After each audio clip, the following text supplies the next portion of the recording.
Hello everyone, and welcome to the basics of Tunisian crochet.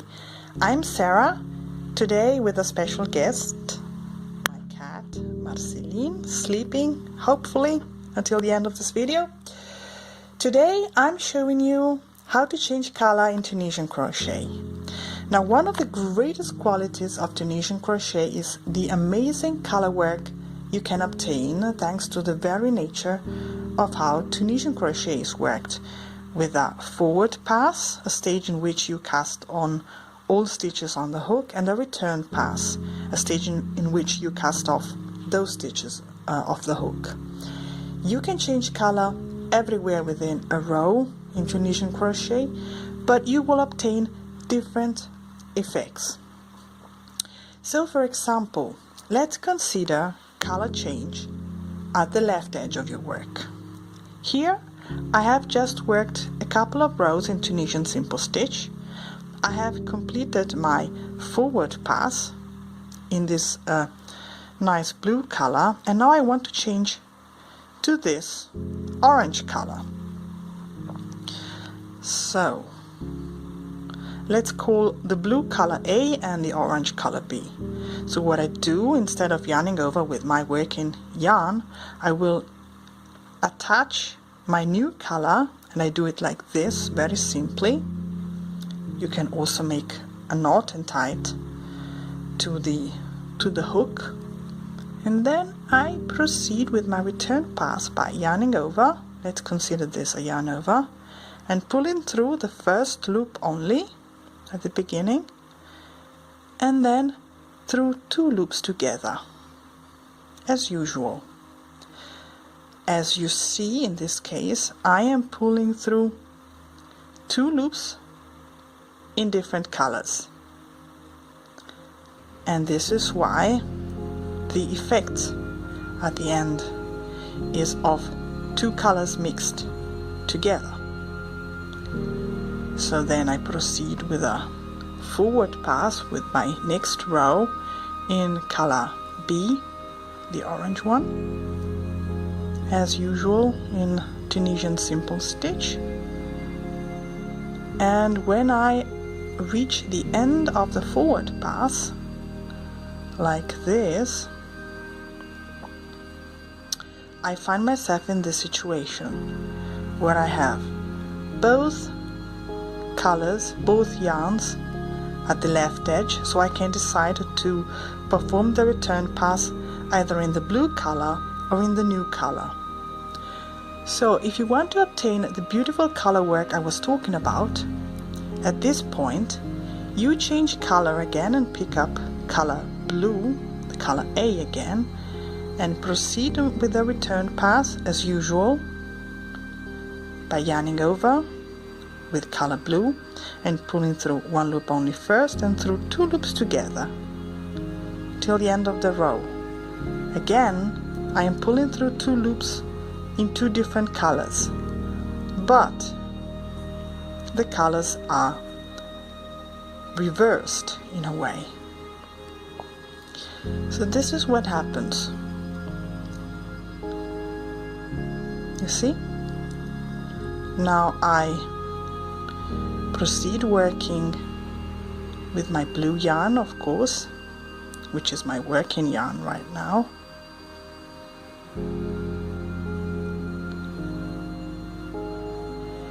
And when I reach the end of the forward pass, again I can choose to keep on working with the blue yarn and obtain, well, my piece of work is just in blue and not with mixed color. Or if I change color again and pick up the orange and do the same as before, let's tug in a bit here. It is very important to tug in at the end in order to keep the tension correct. I will obtain again a mixed colored effect of my work. as you see. And if I were to change color every time using a different color at the left edge at the end of the forward pass, I would obtain a beautiful rainbow color to my work. So if I keep on using my working yarn instead of changing at the left, as I said, of course my work would just be in one color, the orange one. So of course we can also change color at the beginning of my work, at the right edge. So this is what I wanted to show you.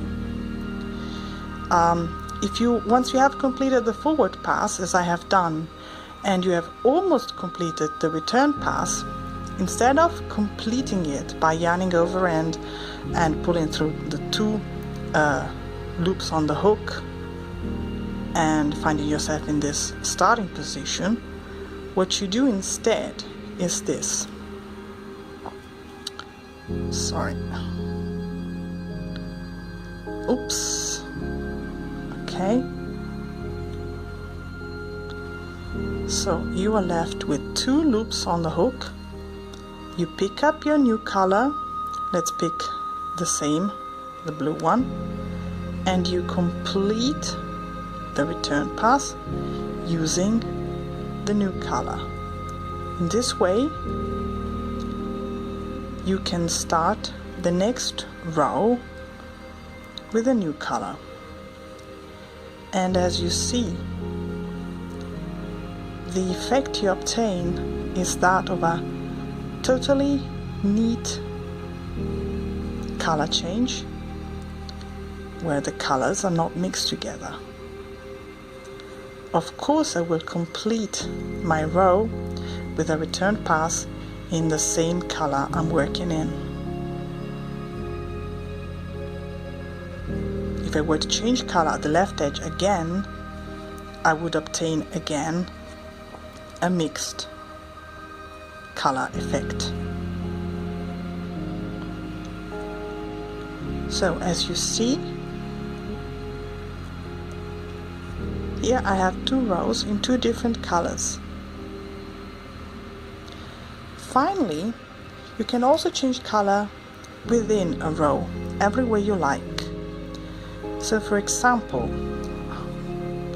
just a moment, I'm freeing this, okay. So for example, let's say I am just working a couple of stitches in the working color 4. Now I insert the hook under the next vertical bar, and instead of completing the stitch with my working yarn, I will pick up the new yarn. Let's pick up the orange again and complete the stitch in the new color, pulling up a loop in the new color and proceeding pulling up loops from the vertical bars with the new color. So as you see, this is the effect you obtain, a neat color change. But the most important thing about this is that when you do the return pass, you have to make sure that you change color to right at the right point, which is this one. So when you yarn over and you would pull through 2 loops of different colors, you will have to change color again, pick up the blue and complete the return pass with this color, like this. Okay, so and this is how you do, for example, tapestry work with Tunisian crochet, and you can obtain beautiful designs, or I don't know, drawings and these type of things. So again, I'll show you how you do it. working yarn. When you come at this stage, you insert the hook under the next vertical bar, the one in the second color. You pick up the second color and proceed pulling up loops on the hook in that color. You see? So you start the return pass with the orange color, and as soon as you are going to pull through 2 loops in different colors, you will have to pick up the other color again and complete your return pass in that color. Okay? And this is the effect. So I hope this was clear enough, and I hope you enjoyed this lesson. Oh, and there's a surprise for you. Click on the link to my blog in the description below this video, and you will obtain a